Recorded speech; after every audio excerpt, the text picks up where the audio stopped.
ജോബിന്റെ പുസ്തകം 22-ാം അധ്യായത്തിൽ 21-22 വാക്യങ്ങൾ ഇന്ന് വീട്ടിൽ ചെല്ലുമ്പോൾ വായിക്കാൻ പറ്റുമെങ്കിൽ ഈ വചനം മനോഹരമായ ഒരു വചനമാണ്. ദൈവത്തിന്റെ സന്ദേശമാണത്. ജോബിന്റെ പുസ്തകം 22-ാം അധ്യായം 21-22. ദൈവവുമായി രമ്യതയിലായി സമാധാനത്തിൽ കഴിയുക, അപ്പോൾ നിനക്ക് നന്മ വരും. അവിടുത്തെ അധരങ്ങളിൽ നിന്ന് ഉപദേശം സ്വീകരിക്കുക, അവിടുത്തെ വാക്കുകൾ നിന്റെ ഹൃദയത്തിൽ സൂക്ഷിക്കുക.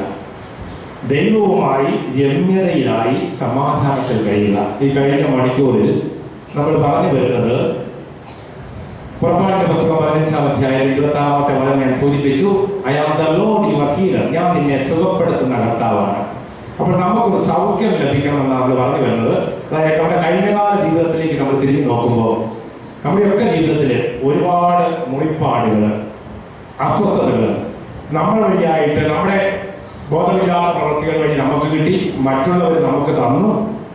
പിന്നെ മറ്റൊന്ന്, സ്വാഭാവികമായിട്ട് നമ്മുടെ കുടുംബത്തിലുണ്ടായ തകർച്ചകൾ. ഈ മൂന്ന് വിധത്തിലും ഓന്തായിട്ടും കുരങ്ങായിട്ടും തോട്ടം വെളുത്തുപോയി എന്ന് പറഞ്ഞതുപോലെ ഏത് വിധത്തിലായാലും നമ്മുടെ മനസ്സിന്റെ അസ്വസ്ഥത കെടുത്തിക്കളഞ്ഞ ഒത്തിരി കാര്യങ്ങളുണ്ട്. പ്രിയപ്പെട്ടവരെ, അതിന്റെ ഏക മാർഗം ദൈവം തമ്പുരാൻ നൽകുന്ന ഈ വചനം അനുസരിച്ച്, പിതാവേ ഞാൻ ചെയ്തത് എന്തെന്ന് ഞാൻ അറിഞ്ഞില്ല, എന്നോട് ക്ഷമിക്കണം. അതെ, നമ്മൾ പ്രാർത്ഥിക്കണം. ജീവിതത്തിൽ ഐശ്വര്യം കയറിയപ്പോൾ, ദേഷ്യം കയറിയപ്പോൾ ജീവിത പങ്കാളിയോട്, മക്കളോട്, സഹോദരങ്ങളോടൊക്കെ ചിലപ്പോൾ നമ്മൾ പെരുമാറിയത്. 73-ാം സങ്കീർത്തനം 21-22 വാക്യങ്ങളിൽ നമ്മളവിടെ വായിക്കുന്നുണ്ട്, എന്റെ ആത്മാവിൽ കയ്പ് നിറഞ്ഞപ്പോൾ, എന്റെ ഹൃദയത്തിന് മുറിവേറ്റപ്പോൾ ഞാൻ അജ്ഞനും മൂഢനുമായി തീർന്നു, അങ്ങയുടെ സന്നിധിയിൽ ഞാൻ മൃഗത്തെ പോലെ. 73-ാം സങ്കീർത്തനം 21-22. എന്റെ ആത്മാവിൽ കയ്പ് നിറഞ്ഞപ്പോൾ, എന്റെ ഹൃദയത്തിന് മുറിവേറ്റപ്പോൾ ഞാൻ അജ്ഞനും മൂഢനുമായി തീർന്നു, അങ്ങയുടെ സന്നിധിയിൽ മൃഗത്തെ പോലെ പെരുമാറി. അതായത് മനുഷ്യൻ ചിലപ്പോഴൊക്കെ മൃഗത്തെ പോലെ പെരുമാറും.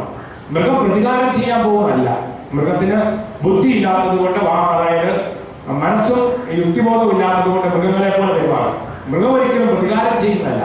പക്ഷെ മനുഷ്യ മനസ്സെന്ന് പറയുന്നത്, നമ്മൾ ചിലപ്പോൾ കേൾക്കും 5 വയസ്സുള്ള കൊത്തിനെ ഉപദ്രവിച്ചു, അല്ലെങ്കിൽ സ്വന്തം ജീവിത പങ്കാളി, ഒരു മനുഷ്യൻ തന്റെ ജീവിത പങ്കാളിയെ സംശയിച്ചിട്ട് അയാൾ കാശിച്ചുകൊണ്ട് ഒരു വാക്കത്തി കൊണ്ട് ആ സ്ത്രീയുടെ കഴുത്ത് വെട്ടിട്ട്, ഒത്തിരിയേറെ മുടിയുള്ള യുവതിയായിരുന്നു, അവളെ ആ മുടിയിൽ കൈയും പിടിച്ച് അയാൾ ആ കൊച്ചു ഗ്രാമത്തിൽ ടൗണിൽ ഇറങ്ങി വന്നു. ഭാര്യയെ സംശയിച്ചിരുന്നില്ല. ബുദ്ധിയിൽ അന്ധകാരം ബാധിച്ചാൽ മനുഷ്യന്റെ ഏറ്റവും വലിയ ഉന്നതമായ, അതായത് സെൻസ്, ദൈവം കൊടുത്തിരിക്കുന്ന കഴിവ്, ഫാക്കൽറ്റി എന്നൊക്കെ പറയാൻ വിശേഷിപ്പിക്കുക, അത് മനുഷ്യന്റെ ബുദ്ധിയാണ്. അത് ഇരുട്ട് കയറി പോയി കഴിഞ്ഞാൽ നമ്മളെ മെയിൻ സ്വിച്ചാണ്. പിന്നെ നമ്മൾ ഭാര്യയാണോ മക്കളാണോ ആരോടാ എന്താ ചെയ്യുന്നുള്ള കാര്യം പോലും ഓർമ്മയില്ലാതെ. ഒരു മകള്, കല്യാണം കഴിക്കാറായ മകള് അപ്പനോട് പറഞ്ഞു, അപ്പൊ അപ്പനെ കല്യാണം ആലോചിക്കണ്ട, അപ്പൻ അമ്മയും ബാക്കി അയൽക്കാരെ അറിയാൻ കൂട്ടിക്കൊണ്ട് പള്ളിയിലേക്ക് പോകും, വികാരിച്ചന്റെ മുമ്പിൽ വെച്ച് ഞങ്ങൾ താലി കെട്ടിക്കൊള്ളാൻ പറഞ്ഞു. അവക്കതേ പറയാൻ പറ്റുള്ളൂ.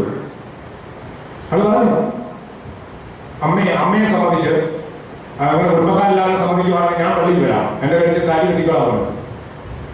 ബുദ്ധിയിൽ അന്ധകാരം ബാധിച്ചാൽ പെണ്ണാണോ പെങ്ങളാണോ ആരാണോ നോക്കില്ല. അത് കൊച്ചുകുട്ടികളോട്, മുതിർന്നവരോട്, മറ്റുള്ളവരോടും ഒക്കെ ഓരോ മനുഷ്യൻ ചെയ്തു കൂട്ടുന്ന പ്രവർത്തികൾ നമ്മൾ കാണുകയാണ്. അതുകൊണ്ടാണ് മനുഷ്യന്റെ ബുദ്ധിയിൽ അന്ധകാരം ബാധിച്ചു. അതുകൊണ്ട് ഈ കുഞ്ഞുങ്ങൾക്ക് പരിശീലനം കൊടുക്കുമ്പോൾ പ്രത്യേകിച്ച് പറയുന്നത്, പിള്ളേർക്ക് നമ്മുടെ സ്കൂളിലെ പഠനം മാത്രം പോരാ, അത് നമ്മുടെ യുക്തിയാണ്, അത് നല്ലതാണ്, വേണം. വിശ്വാസം കൊണ്ട് വിശദീകരിക്കണം. അമ്മ ആരാണെന്ന് അമ്മ തന്നെ പറഞ്ഞു കൊടുക്കണം, മനസ്സിലാക്കി കൊടുക്കണം.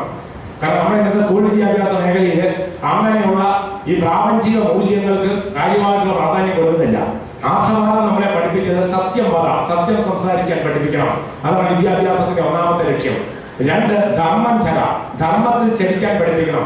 ഉത്തരവാദിത്തം, നീ ഒരു പെൺകുട്ടിയാണ്, നീ ഒരു ആൺകുട്ടിയാണ്, നീ ഒരു മകളാണ്, നിന്റെ പ്രായമനുസരിച്ച് നീ അമ്മയെ സഹായിക്കണം, അപ്പനെ സഹായിക്കണം, നിന്റെ ഉത്തരവാദിത്തം നിർവഹിക്കാൻ കുഞ്ഞുങ്ങളെ പഠിപ്പിക്കണം. അതാണ് ധർമ്മം ചര. ഭക്തധർമ്മമുണ്ട്, ഭാര്യധർമ്മമുണ്ട്, മാതാപിതാക്കൾക്ക് മക്കളുടെ ധർമ്മമുണ്ട്.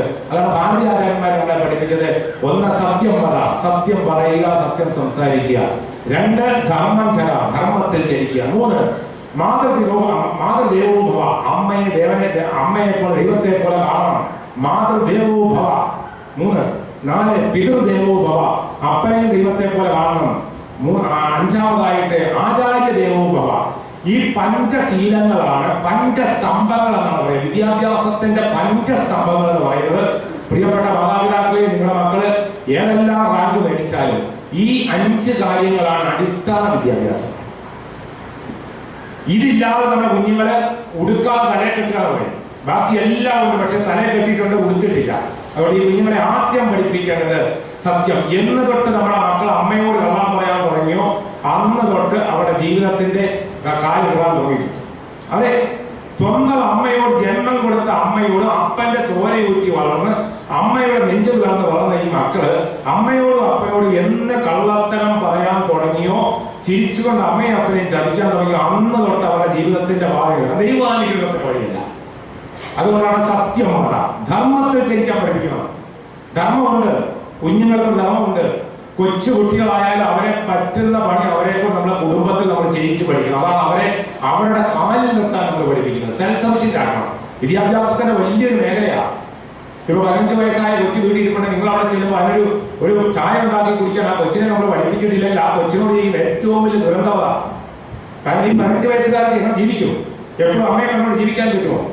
അത് ആൺകൊച്ചായാലും പെൺകൊച്ചായാലും ധർമ്മത്തിൽ ഉത്തരവാദിത്തം, വളരെ നിരക്ക് ഉത്തരവാദിത്വം. അത് പ്രധാനമായിട്ടും പഠനമാണ്.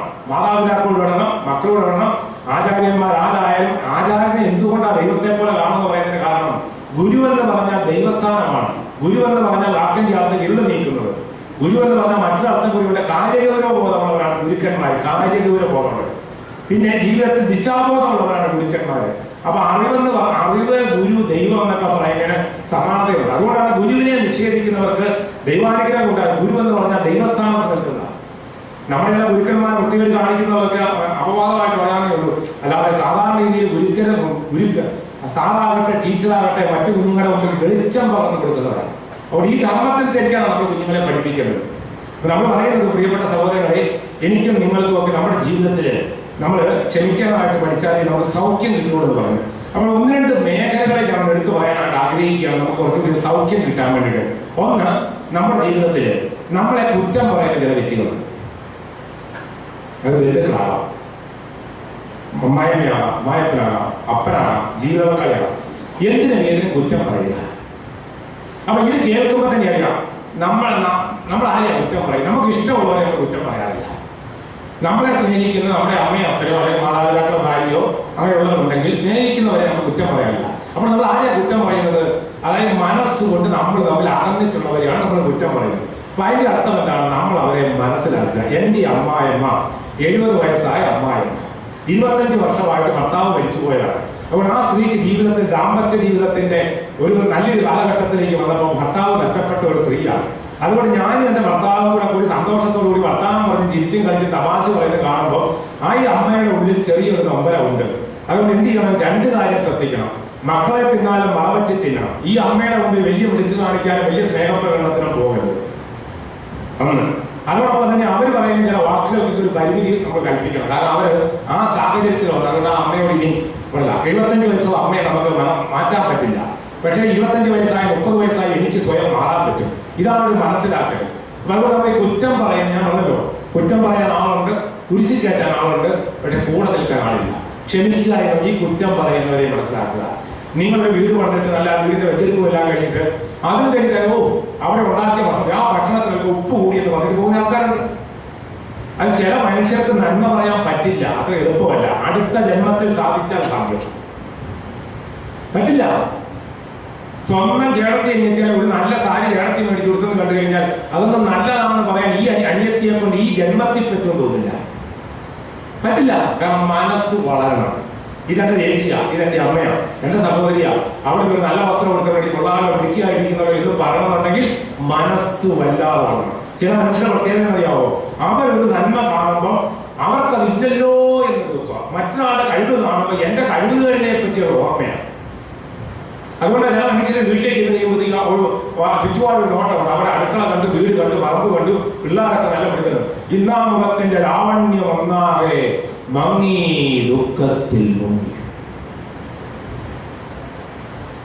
ചേട്ടത്തിക്ക് 2 പെൺമക്കളാ. അനിയത്തിയെ കല്യാണം കഴിച്ചു. 1 വർഷം കഴിഞ്ഞ് ഒരു കുട്ടിയുണ്ടായി. ആശുപത്രി ചെന്ന് കണ്ടു. ആ ആൺകൊച്ചിനെ കണ്ടപ്പോഴത്തേക്കും ഇന്നാ മുഖത്തിന്റെ ലാവണ്യം ഒന്നാകെ മങ്ങി ദുഃഖത്തിൽ മുങ്ങി. അവിടെ വന്നവർക്കെല്ലാം സന്തോഷം. ആശുപത്രിക്ക് ചെന്ന് കൊച്ചിനെ കണ്ട് എല്ലാവരും സന്തോഷത്തോടു കൂടി പറയുമ്പോൾ ഇതാ ചേട്ടത്തി എനിക്ക് 2 പെൺപിള്ളേരായിട്ടുള്ളത്. അതാ മനസ്സിൽ പ്രകടമാക്കി ഈ കുറ്റം പറച്ചിൽ കുടിൽ വ്യവസായമായിട്ട് സ്വീകരിച്ച ചില മനുഷ്യരുണ്ട്. പിന്നെ സൂക്ഷിച്ച് നിരീക്ഷിച്ച് നോക്കിക്കോ. മനഃശാസ്ത്രപരമായിട്ടൊരു സ്വകാര്യ നിരീക്ഷണമുണ്ട്. ഇവിടെ നല്ല ആൾക്കാരായിരിക്കുന്നതുകൊണ്ട് മാത്രം ഞാൻ പറയുക, ഈ കുറ്റം പറയുന്ന മനുഷ്യർക്ക്, അതായത് അവർക്ക് ഈ മനഃശാസ്ത്രപരമായിട്ട് തെളിയിച്ചിട്ടുണ്ട് ഒരു തരത്തിലുള്ള ലൈംഗിക സുഖം ഇവർക്ക് കിട്ടുന്നുണ്ട് ഈ കുറ്റം പറഞ്ഞുകൊണ്ടിരിക്കുമ്പോൾ. കഴുത കാറി കാമം തീർന്നു പറഞ്ഞതുപോലെ തന്നെ, ശങ്കൻ പെണ്ണിനെ കാണുമ്പോൾ അസ്വസ്ഥത കാണിക്കുമെന്ന് പറഞ്ഞതുപോലെ തന്നെ, ചില മനുഷ്യർ ഇങ്ങനെ വഴിയെ ഒരു സ്ത്രീ പോകുമ്പോൾ ഇങ്ങനെ പറഞ്ഞുകൊണ്ടിരിക്കുമ്പോൾ എന്തോ ഒരു സുഖം അവർക്ക് കിട്ടിക്കൊണ്ടിരിക്കും. ചേട്ടനിയന്മാരെല്ലാവർക്കും ഏറ്റവും അറിയാം, അനിയന്റെ കല്യാണത്തിന് വന്നതാണ്. മോളത്തെ ടെറസിൽ ഇരുന്നുകൊണ്ട് എല്ലാവരും വർത്താനം പറയാം. ഒടുത്ത ആളപ്പാടെ പനിയും ചുമയൊക്കെ പിടിച്ച് തലേ തുണിയൊക്കെ കെട്ടി ഇങ്ങനെ വന്നിരിക്കുക. അപ്പൊ മൂത്ത ചേട്ടന്മാർ വേണ്ട, നീ പോയിക്കൊണ്ട് ഉറക്കണം പറഞ്ഞു. ഞാൻ പോവുകയാണ്, ഞാൻ പോയിക്കാൻ നിങ്ങൾ എന്നെപ്പറ്റി കുറ്റം പറയും, അതുകൊണ്ട് ഞാൻ പോവുകയാണ്. അവൻ തണുപ്പ് പഠിച്ച് തലേ തുണിയും കെട്ടിക്കൊണ്ടിരിക്കുക. ഇങ്ങനെ കുറ്റം പറയാൻ വേണ്ടി തന്നെ ചില മനുഷ്യരുണ്ട്. അവരുടെ സൂക്കേട് തീരാനുള്ളൊരു മാർഗമാണ് പറഞ്ഞോട്ടെ. അത് ചില ചായക്കട, ചില പാർട്ടി ഓഫീസ്, ചില ചന്തയിൽ. ഇപ്പൊ പഴയ അങ്ങനെയുള്ള ജീവികളെയൊക്കെ കസ്തൂരിയൊക്കെ അന്വേഷിച്ച് നടക്കട്ടെ. അങ്ങനെയുള്ളവരൊക്കെ മിക്കവാറും തീർന്നു നമ്മുടെ പഴയ ഗ്രാമങ്ങളിൽ. അല്ലെ രാവിലെ ഇത് പാർട്ടി ഓഫീസിൽ കയറിയിരിക്കുക, അല്ലെങ്കിൽ അന്ന് വികാരിയച്ഛൻ പറഞ്ഞ ഒറ്റ നല്ല കാര്യം പറഞ്ഞില്ല, ഏതെങ്കിലും വാക്ക് വെച്ചിട്ട് അതുകൊണ്ട് അവിടെ ഇരിക്കുക. ഇങ്ങനെയുള്ള മനുഷ്യരുണ്ട്. വംശനാശം നേരിട്ടുകൊണ്ടിരിക്കുന്ന മനുഷ്യരാണ്. കസ്തൂരിയങ്ങൾ ഇവരെയൊക്കെ പേര് കൊടുത്തു കഴിഞ്ഞാൽ അവരുടെ വംശത്തെ അവർ കൊണ്ടുപോയി സംരക്ഷിച്ചോളും. കാരണം അപൂർവ ജീവികളെ സംരക്ഷിക്കുക എന്നുള്ളതാണ് ഈ കസ്തൂരിയങ്ങളുടെ പ്രധാനപ്പെട്ട ലക്ഷ്യം. അപൂർവ ഇനം സിംഹവാലൻ കുരങ്ങ്, പക്ഷികള്, പറവകള്, ഇങ്ങനെ നടക്കുന്ന അലരീതിയിലുള്ള പട്ടികൾ, അപൂർവമായിട്ട് എല്ലാവരെയും കഴിച്ചുകൊണ്ടിരുന്ന പട്ടി, ഇങ്ങനെയുള്ള അപൂർവ ജീവികളെ കിട്ടിയാൽ അവർ കൊണ്ടുപോയി പ്രത്യേകമായ രീതിയിൽ സംരക്ഷിക്കും. ഇങ്ങനെ കുറ്റം പറയാൻ വേണ്ടി തന്നെ നടക്കുന്ന മനുഷ്യർക്ക് സോക്കേടാണെന്ന് നമ്മൾ മനസ്സിലാക്കി വെച്ചാൽ മതി. സൂക്കേടല്ല, സുഖക്കേടല്ല, മറ്റേ നാടൻ ഭാഷയിൽ പറഞ്ഞ സോക്കേടാണ്. അതിന് പ്രത്യേകിച്ച് മരുന്നൊന്നുമില്ല, അത് ആകെ തീർത്തോടെ ഇത്രയേ ഉള്ളൂ. നമുക്ക് ജീവിച്ചു പോകണമെങ്കിൽ മൂന്ന് തരത്തിലുള്ള വിവരം വേണം. ഒന്ന്, നമുക്ക് വിവരമില്ലെന്നുള്ള വിവരം, പ്രധാനപ്പെട്ടല്ലേ? അതെ, വളരെ പ്രധാനപ്പെട്ട കാര്യമാണ് നമുക്ക് വിവരമില്ലെന്നുള്ള വിവരം പല കാര്യങ്ങളിലും. രണ്ടാമത്തെ വിവരമുള്ളവർ പറയുന്നത് മനസ്സിലാക്കാനുള്ളത് ഇല്ലേ?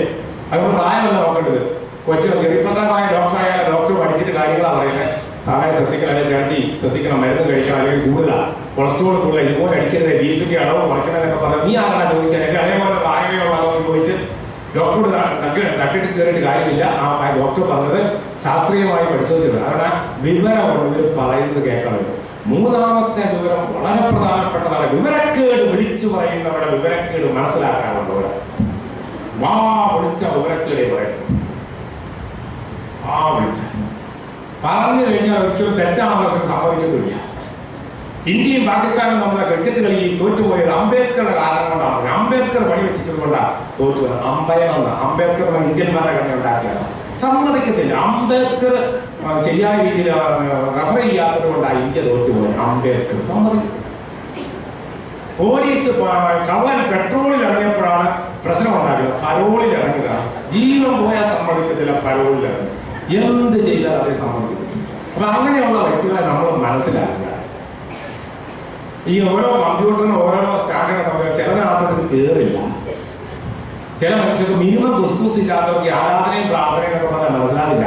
അവരെപ്പോഴാണ് നല്ല സുഖമാണ്, കേൾക്കാൻ നല്ല രസമായിരുന്നു, അത് നല്ല രസമാണ്, അതിനപ്പുറത്തേക്ക് കയറില്ല.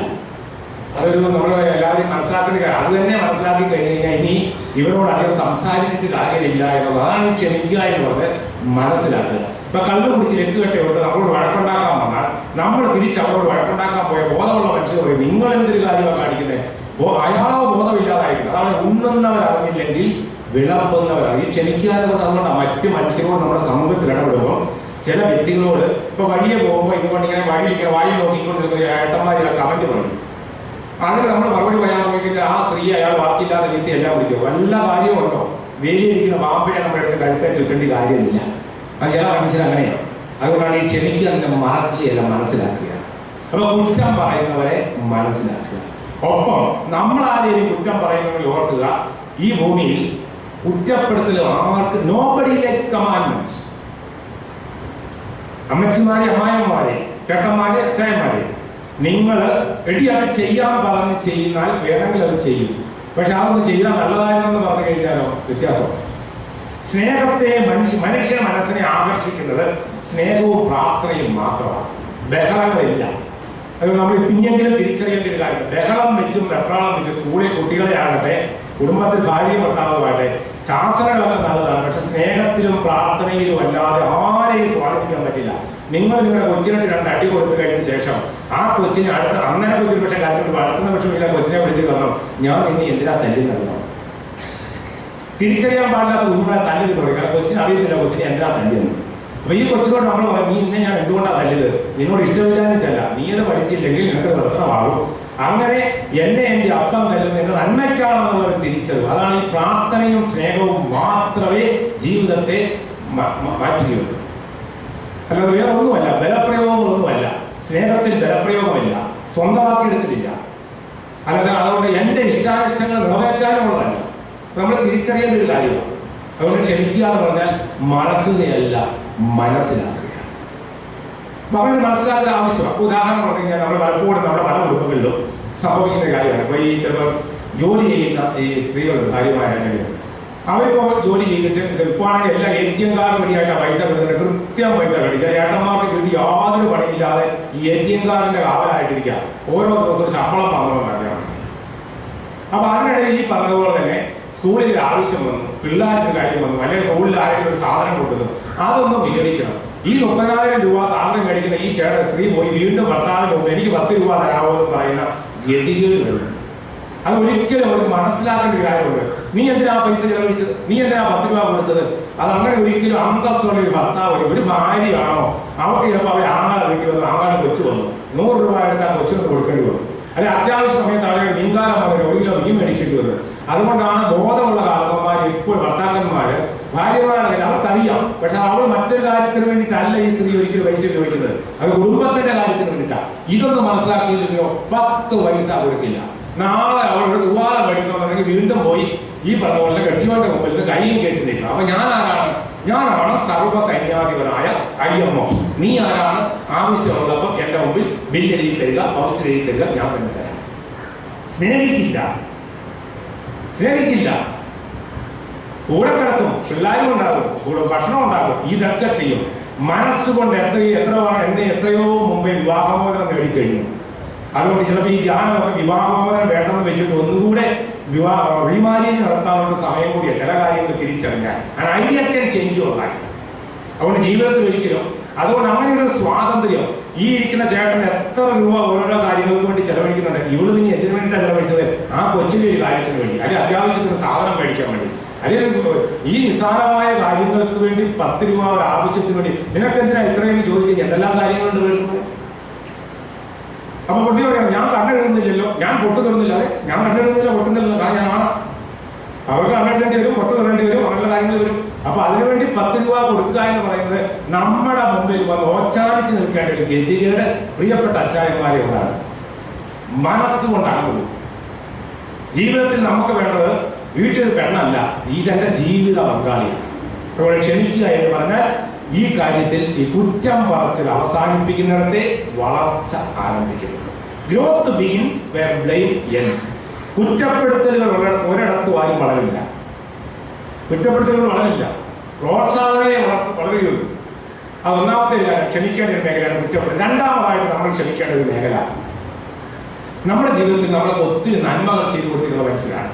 പലർക്കും പ്രതിഫലം കിട്ടാത്തതിന്റെ പേരിൽ നമ്മുടെയൊക്കെ മനസ്സ് വേദനിക്കുന്ന ഒത്തിരി പേര് ഉയർത്തുണ്ട്. ആരാ ഇല്ലാത്തത്? നിങ്ങളുടെ ആരോഗ്യം, ആശുപത്രിയിൽ പോയി ആ കൊച്ചിന്റെ കാര്യത്തിന് വേണ്ടി ആശുപത്രിയിലോ അല്ലെങ്കിൽ അന്യത്തിന്റെ പ്രസവത്തിന് വേണ്ടി കാര്യങ്ങളെല്ലാം ചെയ്തു കൊടുത്തു. ഇതെല്ലാം ചെയ്തു കൊടുത്തുവെങ്കിൽ ആ കൊച്ചിന്റെ ആദിർവാന അല്ലെങ്കിൽ ആ കൊച്ചിന്റെ കാര്യത്തിലെ വീട്ടിൽ ഫംഗ്ഷൻ ആവട്ടെ നമ്മളെ വിളിച്ചില്ല. എന്നാലും അവൻ എന്നോടത് ചെയ്തല്ലോ, എങ്കിലും അവനത് ചെയ്തല്ലോ. അവന്റെ കൊച്ചിന് ആശുപത്രി കൊണ്ടുപോകാൻ പൈസ ഇല്ലെന്ന് പറഞ്ഞാൽ ഞാൻ പൈസ എടുത്ത് കൊടുത്ത് അതിന് ഇപ്പൊ തരാമെന്ന് പറഞ്ഞ് മേടിച്ചുകൊണ്ട് പോയാൽ ഇപ്പൊ ചോദിച്ച പറയാം കുറെ കഴിയട്ടത്. എന്നാലും എന്റെ അപ്പൻ എന്നോട് അങ്ങനെ ചെയ്യുന്നു. ചില അപ്പന്മാരുണ്ട്, 2 മക്കളുണ്ട്, ഒരുത്തൻ എല്ലാം കൊടുക്കും, മറ്റൊന്നും കൊടുക്കും. കാരണം അവൻ കല്യാണം കഴിച്ചിരിക്കുന്ന ഭാര്യയും അമ്മയും തമ്മിൽ അത്ര ടേമില്ല, അതുകൊണ്ട് അവന് കൊടുക്കില്ല. നമ്മൾ ഈ ആരാധനയും പ്രാർത്ഥനയും എന്നൊക്കെ പറഞ്ഞാലും ചില കാരണവന്മാർ ഇന്നും അതായത് നരകത്തിൽ തന്നെ പോകുന്ന ചില പ്രവർത്തികളുണ്ട്. മക്കളോട് പക്ഷഭേദം കാണിക്കുന്ന അപ്പനും അമ്മയും നരകം ഉറപ്പാണ്. ഈ ജീവിച്ചിരിക്കുന്ന കാലത്ത് തന്നെ നരകം ഉറപ്പാണ്. ജന്മം നൽകിയത് അമ്മയും അപ്പനല്ലേ, എന്നിട്ട് പക്ഷഭേദം കാണിക്കുക. ഇനി അതോടൊപ്പം തന്നെ നരകം ഉറപ്പായ മറ്റൊരു കാര്യമുണ്ട്. ജീവിച്ചിരിക്കുന്ന അപ്പനും അമ്മയ്ക്കും അത്യാവശ്യത്തിന് മരുന്നും ഭക്ഷണവും വസ്ത്രവും കൊടുക്കാത്തവർക്കും നരകം ഉറപ്പാണ്. വഴിമാറിപ്പോകണമെങ്കിൽ പറ്റൂ. അല്ലാതെ വേറെ നമുക്ക് ബാക്കി കാര്യങ്ങളൊക്കെ ചെയ്തുകൊണ്ട് കാര്യമൊന്നുമില്ല. ഈ പള്ളിയിലും ആരാധനയൊക്കെ കാണിക്കുന്ന സ്നേഹത്തോടൊപ്പം തന്നെ വള്ളിക്ക് പുറത്തിറങ്ങി കഴിയുമ്പോൾ ഉണ്ടാകുന്ന ഒരു ബഹുമാനവാദം ഉണ്ടല്ലോ, ചെയ്യേണ്ട അതിനെപ്പറ്റി നമുക്ക് നാളെ പറയാം. അപ്പോൾ ചില ഉത്തരവാദിത്തമുണ്ട്, നമ്മളത് മറക്കാൻ പാടില്ല. ജീവിതത്തിൽ നമ്മളിങ്ങനെ ഒരുപാട് കാര്യങ്ങൾ ചെയ്തു കൊടുത്തു. പ്രത്യേകിച്ച് പേരൻസിന്റെ വലിയൊരു സങ്കടമാണ്. ആ കൊച്ചിന് വേണ്ടി എന്തെല്ലാം പഠിപ്പിച്ച് ജോലിയും കിട്ടി, അവർക്ക് കല്യാണം കഴിച്ച് പെണ്ണും കണ്ടു കഴിഞ്ഞപ്പോൾ ഇനിയിപ്പോ അമ്മയും വേണ്ട അപ്പനും വേണ്ട. എന്നാലും അവൻ എന്നോടത് ചെയ്തില്ല. എങ്കിലും അവൾ എന്നോടത് ചെയ്തില്ല. ലണ്ടനെ പോയി കഴിഞ്ഞ ശേഷം പെണ്ണിനെ കയ്യിൽ നിറച്ച് ഇഷ്ടം പോലെ വളയായിട്ട് കല്യാണം കഴിഞ്ഞു, അല്ലാതെ അവരുടെ പഠനം കഴിഞ്ഞു, 6 മാസം അവർക്ക് ജോലിയും കിട്ടി, അവർ വിദേശത്ത് പോകാനും പറ്റി. ഉടനെ തന്നെ കല്യാണം. അവിടെ ചെന്നില്ല, 6 മാസം അവർ കല്യാണം നടത്തി കഴിഞ്ഞു. ഒറ്റ പൈസ ആ അപ്പൻ 3-4 ലക്ഷം രൂപ എടുത്ത് ലോൺ എടുത്തിട്ടാണ് ഈ പെണ്ണിന്റെ പണം എടുത്തത്. അപ്പൻ അമ്മ ആകുന്നവരടി മോളെ, നിനക്ക് ഇത്രയും 1-2 ലക്ഷം രൂപ സാലറി കിട്ടുന്നതല്ലേ, നീ എങ്ങനെയെങ്കിലും അവരോടൊന്ന് പറഞ്ഞിട്ട് ഈ വിദ്യാഭ്യാസ ലോണെങ്കിലും നീ തിരിച്ചു വിടും, നിനക്ക് വേണ്ടിയിട്ട് ഞങ്ങൾ മുടക്കിയതല്ലേ, ഇനി ഈ അപ്പൻ ഈ ഇഞ്ചിയും കപ്പയും നട്ട് വേണം ഈ 2-3 ലക്ഷം രൂപ ഉണ്ടാക്കാൻ. ഒരൊറ്റ പൈസ അപ്പന് കൊടുത്തില്ല. 2 ലക്ഷം രൂപ 3 ലക്ഷം രൂപ മാസം കിട്ടുന്ന വെണ്ണാണ് വിദ്യാഭ്യാസ വായ്പ എടുത്ത് ഈ അപ്പൻ എന്ന നെഞ്ചി പിളർന്ന് ഇഞ്ചിയും കപ്പയും നട്ടിട്ട് മാസം തോറും ബ്ലേഡുകാരന് പൈസ കൊടുത്തോണ്ടിരിക്കുക. ആ അപ്പനോട് കൊടുത്തില്ല. എന്നാലും അങ്ങനെ ചെയ്തില്ല. മറ്റൊരുപോലെ തന്നെയാണ്. ഇതുപോലെ അപ്പൻ ഇതുപോലെ തന്നെ മകളെ ലണ്ടനൊക്കെ വിട്ട് കഴിഞ്ഞിട്ട് അവിടെ കല്യാണത്തിനായിട്ട് വന്നു. ഒത്തിരി കല്യാണത്തിന്റെ സമയമാണ്. അതിന്റെ ഇടയിൽ ഈ അപ്പന്റെ കൂട്ടുകാരൊക്കെ വന്നപ്പോൾ ചേട്ടനോട് പറഞ്ഞു, എന്റെ ചേട്ടാ നമുക്കൊന്ന് കൂടണ്ടേ എന്നൊക്കെ പറഞ്ഞു. ഈ അപ്പൻ ഒരു സാധാരണക്കാരനായ കർഷകനായ അപ്പൻ ഈ മകനെ എടുത്ത് ചോദിച്ചു, മോളെ എനിക്കൊരു 2000 രൂപ തരാമോ ചോദിച്ചു. കെട്ടുകണക്കിന് പൗണ്ട് വീട്ടിൽ ഇരിപ്പുണ്ട്, അതിനുള്ള കല്യാണത്തിന് ബാക്കിയില്ല.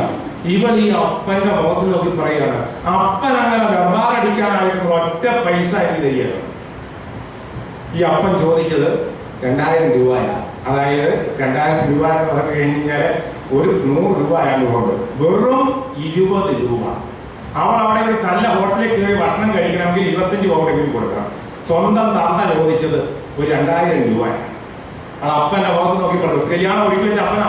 അപ്പൻ നമുക്ക് പറയുന്നത് അപ്പൻ ചെലവഴിക്കാനും നിർവാഹടിക്കാനായിട്ടും ഒറ്റ പൈസ ഞാൻ തരികയാണ്. ഇതാണ് ജീവിതം. This is life. ഇതിനായിട്ട് കാര്യമില്ല. മക്കളൊക്കെ ഇത്രയേ ഉള്ളൂ.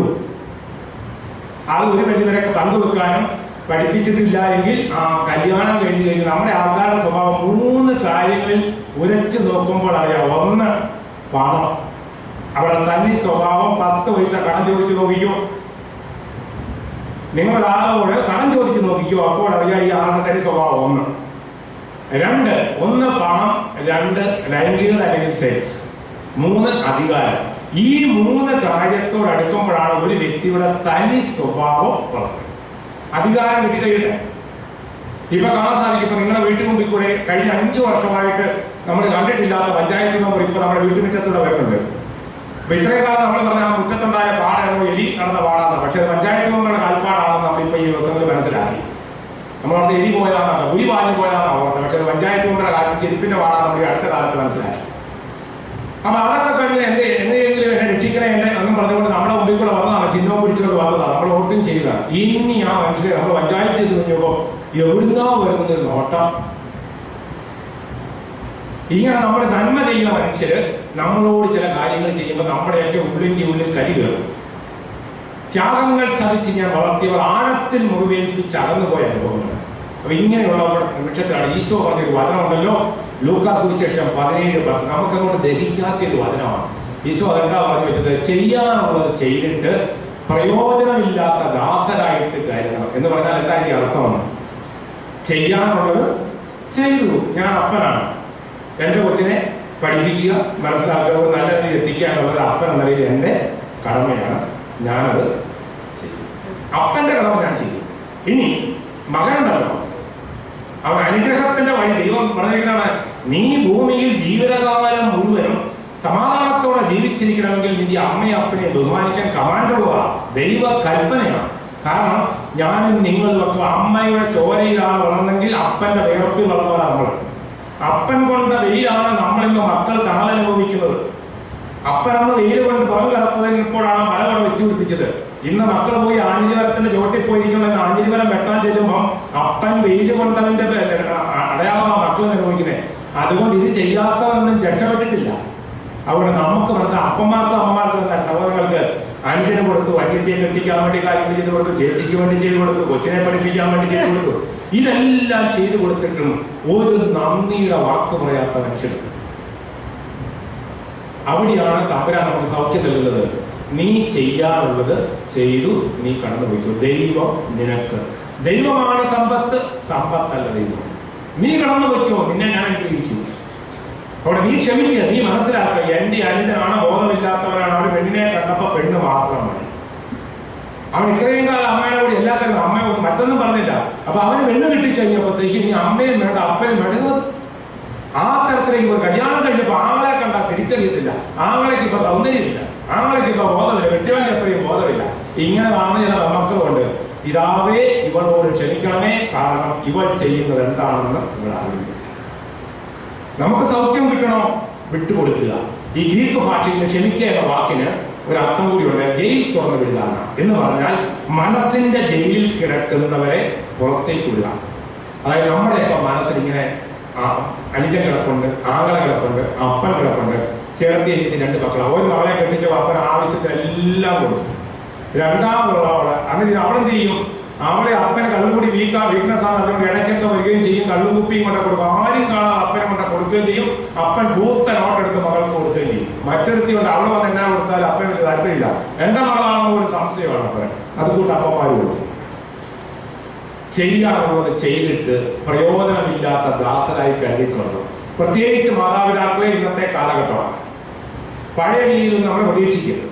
നമ്മുടെ ഇന്നത്തെ പിള്ളേരെ നമുക്ക് പറ്റിയ ഒരു അബദ്ധം എന്തായാലും നമ്മൾ പലപ്പോഴും സ്നേഹിക്കാൻ പഠിപ്പിച്ചിട്ടില്ല, പങ്കുവയ്ക്കാനും പലപ്പോഴും നമ്മൾ പഠിപ്പിച്ചില്ല. അതുകൊണ്ടാണ് എല്ലാം മേടിച്ചിട്ട് കൊടുത്തു.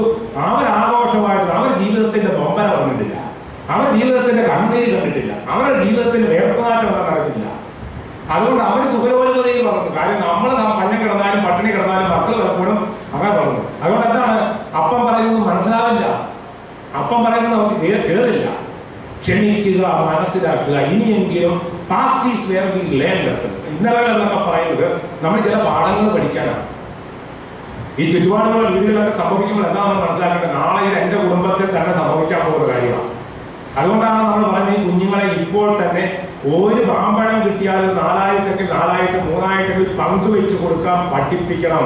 നീ തന്നെ തിന്നത് അവൾക്ക് കൂടി കൊടുക്കണം, അപ്പനൂടെ കൊടുക്കണം, അമ്മയ്ക്കൂടെ കൊടുക്കണം. നമ്മൾ തിന്നാലും തിന്നില്ലെങ്കിലും ഈ കുഞ്ഞുങ്ങളെ കൂടി പങ്കുവെക്കാൻ പഠിപ്പിക്കുക എന്ന് പറയുന്നതിന്റെ കാരണം ഇതാണ്. അല്ലെങ്കിൽ നാളെ നമുക്ക് ഒരുപാട് ദുഃഖിക്കേണ്ടി വരും. നിങ്ങൾ ആശുപത്രി കിടക്കും, അവർക്ക് സമയമില്ല. നിങ്ങൾ മരിക്കാൻ കിടക്കും എന്നൊരു കാര്യമില്ല. ഞങ്ങളുടെ സെമിനാരിയുടെ അടുത്ത് ഒരു പാവപ്പെട്ട അമ്മമാരെ നോക്കുന്ന സിസ്റ്റേഴ്സിന്റെ ഒരു ഭവനമാണ്. അവിടെ അമ്മച്ചി അടുത്ത കാലത്ത് ഒരു 10-70 വയസ്സേ ഉള്ളൂ. രാവിലെ കുർബാനയെല്ലാം പോകുമ്പോൾ ഭയങ്കര സങ്കടമാണ്. കാരണം ഈ ചട്ടയും കൊണ്ടുമൊക്കെ കൊടുത്ത് അപ്പന മക്കളെ ഉപേക്ഷിച്ചിട്ട് ഇവിടെ കൊണ്ട് നാട്ടിരിക്കുന്ന അതിന്റെ കരച്ചിൽ കാണുമ്പോൾ തന്നെ നമുക്ക് കുർബാനയെല്ലാം വിഷമമാണ്. കാരണം ഇങ്ങനെ ചട്ടയും കൊണ്ടുമൊക്കെ എടുത്ത് പള്ളിയിൽ മുമ്പ് നിൽക്കണം. ആ അമ്മയുടെ അടുത്ത് 2 പോലെ വാഴ കിടക്കുന്നത്. അടുത്ത കാലത്ത് ഈ അമ്മച്ചി ഈ മൂത്ത മകനെ കാണാൻ ഒറ്റ മകനെയുള്ളൂ, മൂത്ത ഒരു മകനുള്ളൂ. അവൻ ബോംബെയില ഇടയ്ക്കൊക്കെ വരും. അപ്പൊ അവനെ ഒന്ന് കാണണമെന്ന് അമ്മയ്ക്ക് ഭയങ്കര ആഗ്രഹം. അപ്പൊ അവധി സമയമാണ്. സ്റ്റേഷനോട് പറഞ്ഞ സ്റ്റേഷൻ വിളിച്ചു പറഞ്ഞു അവരെ. അപ്പൊ 7ാം ക്ലാസ്സിൽ പഠിക്കുന്ന കൊച്ചിന് ട്യൂഷനാണ്, അതുകൊണ്ട് ട്യൂഷൻ മുടക്കിയിട്ട് വരാൻ പറ്റിയതെന്നാണ് ഇപ്പൊ പറഞ്ഞത്. 7ാം ക്ലാസ്സിൽ പഠിക്കുന്ന കൊച്ചിന് ട്യൂഷനാണ്. അവധിക്കാലത്ത് ട്യൂഷൻ ആയതുകൊണ്ട് പിന്നെ കൊച്ചിനെ എയറോബിക് ഡാൻസ് പഠിപ്പിക്കുന്നത്. കൊച്ചിനെ വയർ കുറയ്ക്കാൻ വേണ്ടിയുള്ള എയറോബിക് ഡാൻസ് ആണ്. വയർ കൂടിപ്പോയത് കൊണ്ട് നേരത്തെ വയർ കുറച്ചെടുക്കാൻ എയറോബിക് ഡാൻസിലേക്ക് പോകാൻ അതുകൊണ്ട് വരാൻ സാധ്യതയില്ല. ഈ 2-3 പ്രാവശ്യം സിസ്റ്റേഴ്സ് വിളിച്ചത് ഈ അമ്മയ്ക്ക് ഭയങ്കര സങ്കടം വന്നിട്ട് ഈ അമ്മ കഴുത്തെ കിടന്ന മാല ഉപയോഗിക്കൊണ്ട് ഈ സിസ്റ്റർ മതം കഴിക്കേണ്ട കൊടുത്തിട്ട് പറഞ്ഞു, ഞാൻ മരിച്ചാൽ പോലും അവനെ അറിയിച്ചേരും.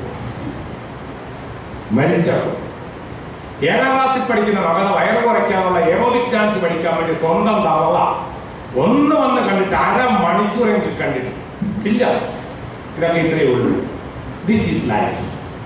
അതുകൊണ്ട് ജീവിതത്തിൽ നമ്മൾ ഒരു സത്യം മനസ്സിലാക്കുക, ആരിൽ നിന്നും ഒന്നും പ്രതീക്ഷിക്കാതിരിക്കുന്നതാണ് ഏറ്റവും നല്ലത്. അത് ഭാര്യ ഭർത്താക്കന്മാർ തമ്മിൽ നിങ്ങൾ പരസ്പരം സ്നേഹിച്ചാൽ ഒരു പരിധി വരെയെങ്കിലും നിങ്ങൾക്ക് ജീവിതത്തിൽ അങ്ങോട്ടും ഇങ്ങോട്ടും തുണയുണ്ട്. അത് മണ്ണാങ്കട്ടയുടെയും കരിയിലെയും കാര്യം പറഞ്ഞ പോലെയാണ് ഭാര്യയെയും ഭർത്താവിന്റെയും ചെയ്തത്. ഒരു പള്ളിയിൽ വെച്ച് മണ്ണാങ്കട്ടയും കരിയിലെയും ദൈവം ഒന്നിപ്പിച്ചു കൊടുത്തു. 2 പേർക്കും ബലവുമുണ്ട്, 2 പേർക്കും ബലഹീനതയുണ്ട്. മണ്ണാങ്കട്ടയുടെ ബലഹീനത എന്താണ്? മണ്ണാങ്കട്ട ഈ കരിയിലായിട്ട് യാത്ര ആരംഭിച്ചു. ഈ കരിയിലയ്ക്ക് കാറ്റ് വരുമ്പോൾ കരിയില പറന്നു പോകും. പക്ഷെ മഴ വന്നു കഴിഞ്ഞാൽ ഈ മണ്ണാങ്കട്ടയുടെ മുകളിൽ കയറിയിരുന്ന കരിയില എന്ത് ചെയ്യും? ഈ മണ്ണ് ഒലിച്ചു പോകാതെ മണ്ണാങ്കട്ടയെ സംരക്ഷിക്കും. കാര്യം ഒരു കൊച്ചു കഥയാണെങ്കിലും അതിനകത്തൊരു കണ്ണുനീരിന്റെ നനവ് കിടക്കും.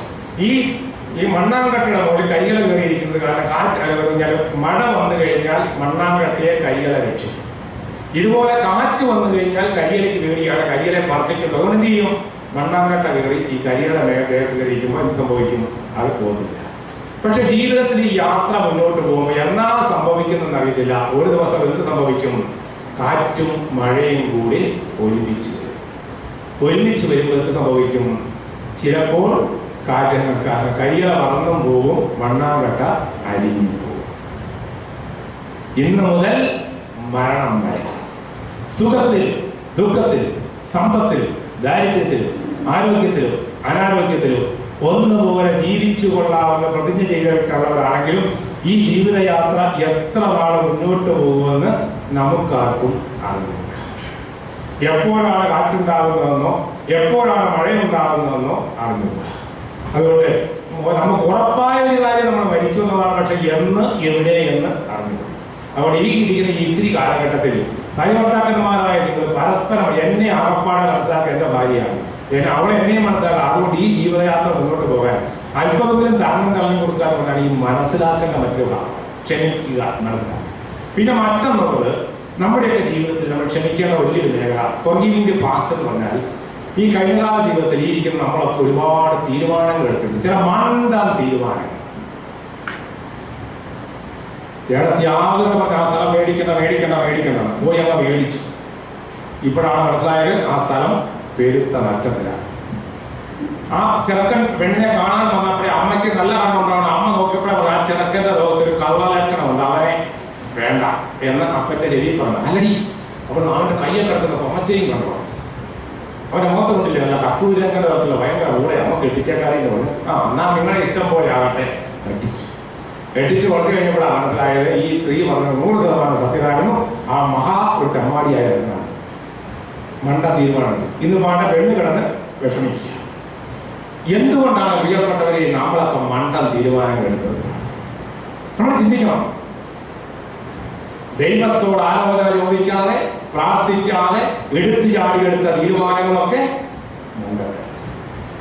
അയൽക്കാരും അങ്ങനെ പറഞ്ഞത് ആ പെൺകൊച്ചിനെ എന്തിനാണ് ഇവിടെ BSc നഴ്സിംഗും ജനറൽ നഴ്സിംഗ് ഇതുപോലെ സീറ്റുകൾ വെറുതെ കിടക്കുമ്പോൾ എന്തിനാണ് ഈ പെൺകൊച്ചിനെ ബാംഗ്ലൂർ അല്ലേ ബാംഗ്ലൂരിൽ ചെന്ന് പഠിച്ചാല് അവള് പറഞ്ഞു കന്നഡ പേശും തമിഴ് പേശും കന്നഡ കൊത്തും ഇംഗ്ലീഷ് സ്പീക്ക് ചെയ്യും ഹിന്ദി മാലും എന്നൊക്കെയാ ചെയ്യുന്ന പറഞ്ഞു.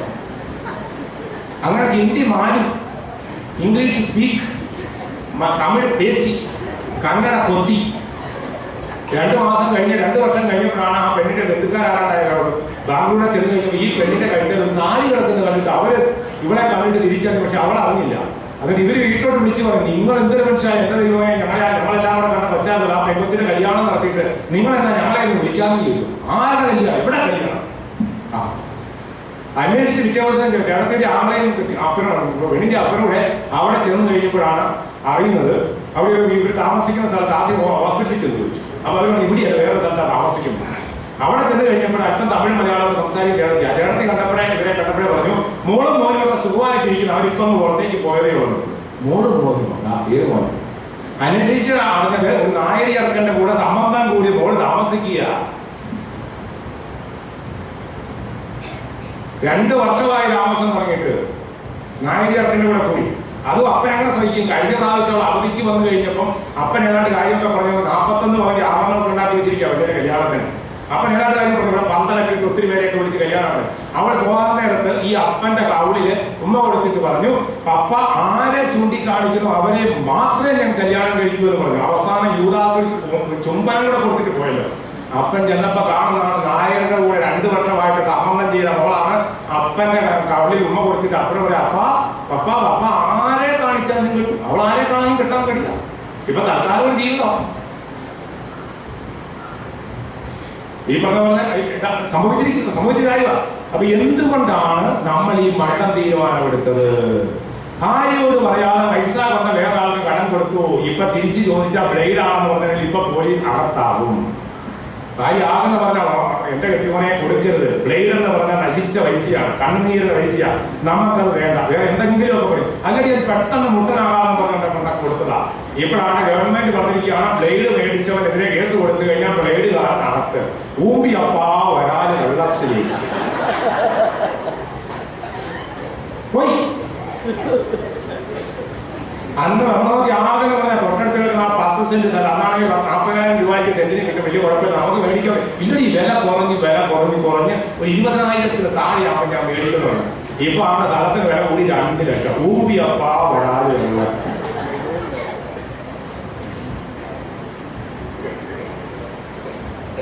അപ്പൊ അന്ന് അമ്മ ആകുന്ന പറഞ്ഞ 18 വയസ്സ് പോലും ആയിട്ടില്ല, ചെറുക്കനിപ്പോ ബൈക്ക് മേടിച്ചു കൊടുക്കണ്ട, വേണ്ട, അയ്യോ എടി നമുക്ക് ഒറ്റ ചെറുക്കനല്ലേ കൊടുത്ത് എല്ലാ പിള്ളേരെയും ബൈക്ക് ഇങ്ങനെ ചീറ്റി പോകുന്ന കാണും. എനിക്കും ഭയങ്കര ത്രില്ലാടി, നമുക്ക് മേടിക്കാൻ തുടങ്ങി. 1,35,000 രൂപയുടെ ബൈക്കൊക്കെ മേടിച്ചു. 1000 രൂപ കൊടുത്താൽ മതി ഹെൽമെറ്റ്. മേടിച്ചില്ല. അത് മേടിച്ചാൽ എന്താണ്, ഹെൽമെറ്റ് വെച്ചുകൊണ്ട് പോയ വഴിയിലെ പിള്ളേരൊക്കെ കാണുമോ ഈ ചത്ര തലേ ഇങ്ങനെ പോകുന്നുണ്ട്, ഇറപ്പിച്ചു പോകുമ്പോൾ ഒറ്റ കാണുമോ? അതുകൊണ്ട് മേടിച്ചില്ല. എനിക്ക് 1 മാസം പോലും കഴിഞ്ഞില്ല. ഫസ്റ്റ് കഴിഞ്ഞ വഴിയാണ് അവനെതിരെ വഴിയെ ഇറങ്ങിയപ്പോൾ വഴിയെ പോയി വണ്ടിയായിട്ട് മത്സരിച്ചതാണ്. എതിരെ വന്ന ഒരു അംബാസഡർ ചെറുന്ന അങ്ങോട്ട് കയറി ഒരു 5 അടി 10 അടി പൊക്കത്തേക്ക് ചെറുക്കന്റെ ബൈക്ക് സഹിതം പോയി ചെറുക്കൻ താഴോട്ട് വീണു. അവിടെ കിടന്ന് വീണു. 1,35,000 രൂപയും പോയി, ചെറുക്കനും പോയി, കുടുംബത്തിലെ ഏക വലിയ. നമ്മൾ നോക്കി ആകുന്ന അപ്പനോട് പറഞ്ഞ മോനെ വിളിച്ചു കാണിക്കേണ്ട അച്ഛനല്ല, എനിക്കറിയാൻ പോകുന്നത് 18 വയസ്സേ ആയിട്ടില്ല, അവൻ ഇപ്പൊ മേടിച്ചു കൊടുക്കണം. അല്ലെങ്കിൽ നമ്മൾ മേടിച്ചു കൊടുക്കണം. ഇതാണ് ഈ കുടുംബത്തിൽ അപ്പനും അമ്മയും ഒരു ദൈവാലയത്തിന്റെ 2 വാതിൽപ്പാടികൾ ഒരുമിച്ച് അടയ്ക്കണം, ഒരുമിച്ച് തുറക്കണം.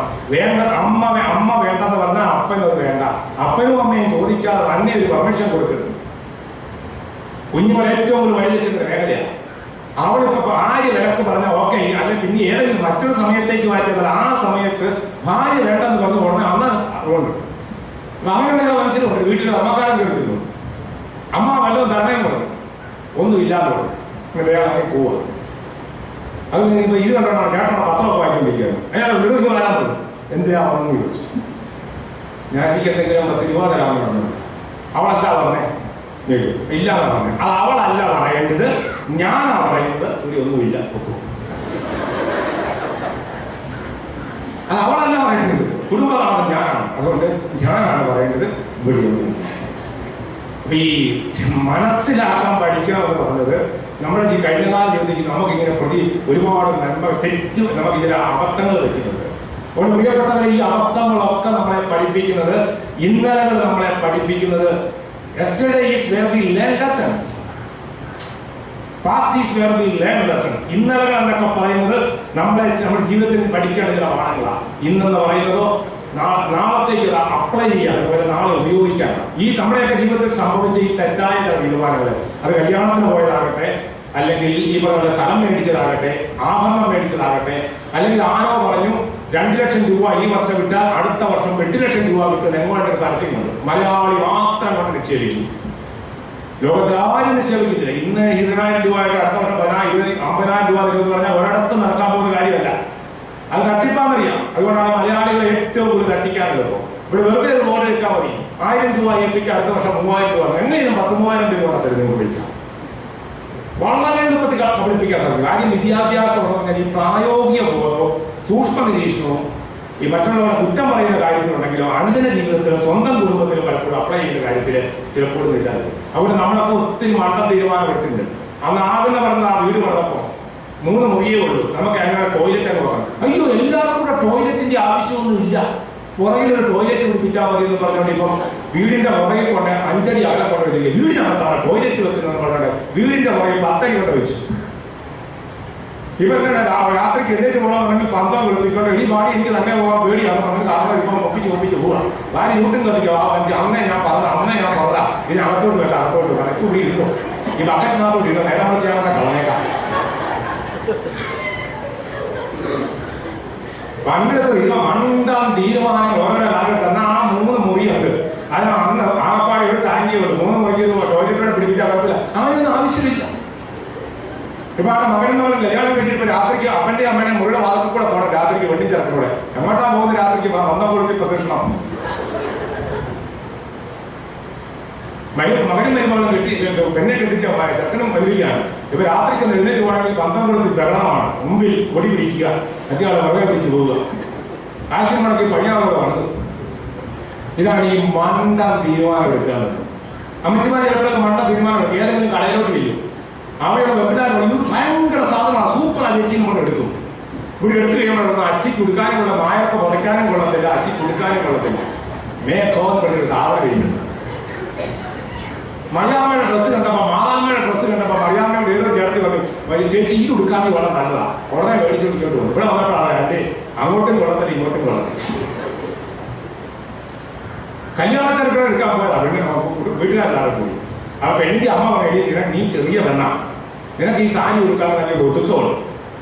അപ്പൊ അവിടെ നിന്ന് ആ ചോദിക്കുന്നു പറഞ്ഞു, അല്ലല്ല ചേച്ചി ഇപ്പൊ എല്ലാവരും എടുക്കുന്ന ഫ്രോക്കാണ്, മാതാമ്മയുടെ ഫ്രോക്ക് ഇട്ട് ഇവിടെ എല്ലാവർക്കും വെട്ടി തുറന്ന് കക്ഷമൊക്കെ കാണിക്കാമെങ്കിൽ കല്യാണത്തിന് ചെല്ലുമ്പോൾ ഗ്ലൗസ് ഒക്കെ ഇട്ടുകൊണ്ടിരിക്കുക. ഈ ലേബർ റൂമിൽ നിൽക്കുന്ന നേഴ്സിന്റെ കുട്ടി ഇങ്ങനെ കയ്യിൽ ഗ്ലൗസ് ഒക്കെ ഇട്ട് കല്യാണപ്പെട്ട് ഇങ്ങനെ നിൽക്കുക. ഫോട്ടോ നോക്കിയെന്ന് പറഞ്ഞു. ആ പെണ്ണ് പറഞ്ഞത് കേട്ട് ഒരു 10,000 രൂപ കൊടുക്കാനാണെങ്കിൽ ജീവിതകാലം കൊടുക്കാവുന്ന ഒന്നാമത്തെ സാരി കൊടുക്കാനും അവിടെ പറഞ്ഞിട്ട് എന്താ സംഭവിച്ചത്, 75,000 രൂപയുടെ ഫ്രോക്ക് മേടിച്ചു. കക്ഷമൊക്കെ വെട്ടിത്തുറന്ന് ഇവിടെ മുഴുവൻ നാട്ടം, ഇവിടെ മുഴുവൻ വെട്ടിത്തുറന്ന് അവിടെയും നാട്ടം. ഈ പറയുമ്പോൾ ഈ സാധനം എല്ലാം കൂടെ വെച്ച് പിടിപ്പിച്ചു. അത് സംഭവിച്ചെന്നാ, കല്യാണത്തിന് വന്നിട്ട് പെണ്ണ് നിന്നിട്ട് അങ്ങോട്ടും ഇങ്ങോട്ടും ആട്ടം. എന്താ അവസ്ഥ, നമുക്ക് കഴിഞ്ഞ് കിട്ടാൻ വേണ്ടി പെണ്ണില്ല. സംഭവിച്ചു കഴിഞ്ഞാൽ തിങ്കളാഴ്ച ദിവസം ആയിരുന്നല്ലോ 7 മണിക്ക് മുമ്പ് രാഹുകാലമാണ്. 7 തൊട്ട് 9 മണി വരെ രാഹുകാലം. രാഹുകാലത്തിൽ പ്രവേശിക്കുന്നതിന് മുമ്പ് ബ്യൂട്ടീഷ്യന്റെ അടുത്ത് കൊണ്ടുപോയി ഈ പെണ്ണിനെ. അപ്പൊ വെളുപ്പ് 7 മണിക്ക് ഈ പെണ്ണിനെ കൊണ്ടുപോയി ഈ സാധനം ഉടുപ്പിച്ചു. ഇപ്പൊ രാത്രി കല്യാണം നടക്കുന്ന 11 മണിക്കാണ്. ഈ സാധനം കൊടുത്തു കഴിഞ്ഞാൽ വല്ലയിടത്തും ഉള്ളാൻ പോകാൻ പറ്റുമോ, വല്ല ട്യൂബ് ഇടാൻ പോകാൻ പറ്റും. ഈ പ്രദേശം മുഴുവൻ ഇങ്ങനെ നിൽക്കുകയാണ്, ഈ തരത്തിൽ ഇങ്ങനെ വട്ടത്തിൽ നിൽക്കുകയാണ്, ഇങ്ങനെ മയിൽ നിസ്സറി പോകാൻ വല്ലയിടത്തും പോകാൻ പറ്റും, വല്ല ടോയ്ലറ്റും കയറാൻ പറ്റും. രാവിലെ 7 മണിക്ക് കയറിയാണ്. അതിനിടയ്ക്ക് കാണുന്നതെല്ലാം ഉള്ളതെല്ലാം കൊടുത്തു. പെണ്ണിന്റെ 35 കൊടുത്ത വരുന്ന പള്ളി വന്നു.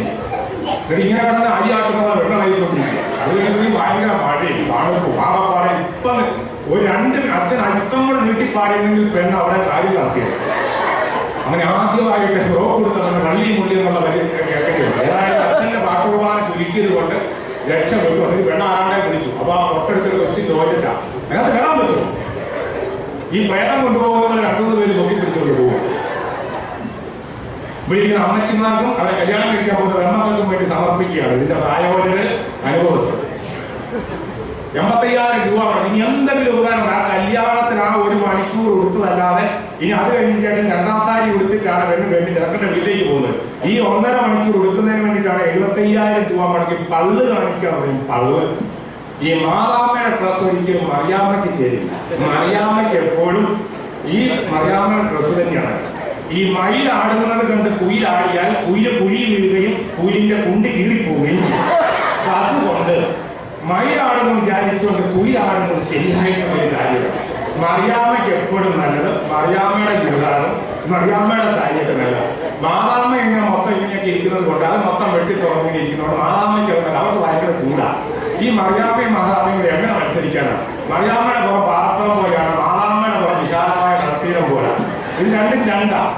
അതുകൊണ്ട് മറിയാമ്മയെ കണ്ടിട്ട് മാതാമ്മയെ കണ്ടിട്ട് മറിയാമ്മ തുള്ളാനൊക്കെ പോവുക. മണ്ടം തീരുമാനമെടുത്ത് 75,000 രൂപ മുടക്കിയിട്ട് ഇനിയിപ്പോ ഈ ഫ്രോക്ക് എന്നാ ചെയ്യും? ബ്യൂട്ടീഷ്യനായ പെണ്ണ് വന്നിട്ട് പറഞ്ഞ് 10,000 രൂപ തരാട്ടി ഞാൻ കൊണ്ടുപോകാണ്. അവർക്ക് ഇനി മറ്റൊരാൾക്ക് കൊടുത്ത് 25,000 രൂപയ്ക്ക് അവൾക്ക് കൊടുക്കണം.